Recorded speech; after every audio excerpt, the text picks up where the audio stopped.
На полях Балтасинского района не услышать шум трактора, не увидеть ни одного механизатора. Все дело в том, что здесь определяют абсолютного батыра плуга. И борются они за настоящего барана. Летом Майдан, даже баран ждет своего нового хозяина. Раньше здесь на праздник плуга собиралось больше 30 тысяч человек.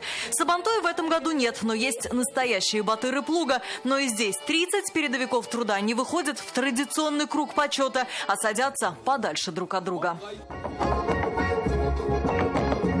Механизаторы района вспахали 41 тысячу гектаров пашни. Без малого 2000 из них на своем тракторе проделал Нурдин Гайсин.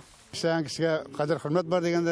ведь для нас почет, уважение. Выйти на сцену, получить подарок, любой будет рад. Среди передовиков и те, кто даже в поле работал в масках и перчатках. Ильнар Гельмуллин так и защищал себя не от коронавируса, а от ядовитых паров аммиака. Нам выдавали перчатки и даже противогазы. Все это обязательно надевали перед обработкой поля. А еще с собой вода и мыло. Руки всегда мыли. А если сложить стаж работы трудовой династии Зиннатуллиных, получится ровно 100 лет. Здесь и эволюцию полевых работ знают не понаслышке. Раньше на полях работать было сложнее, сейчас с каждым годом все легче становится. Меняется техника, управляем через компьютеры.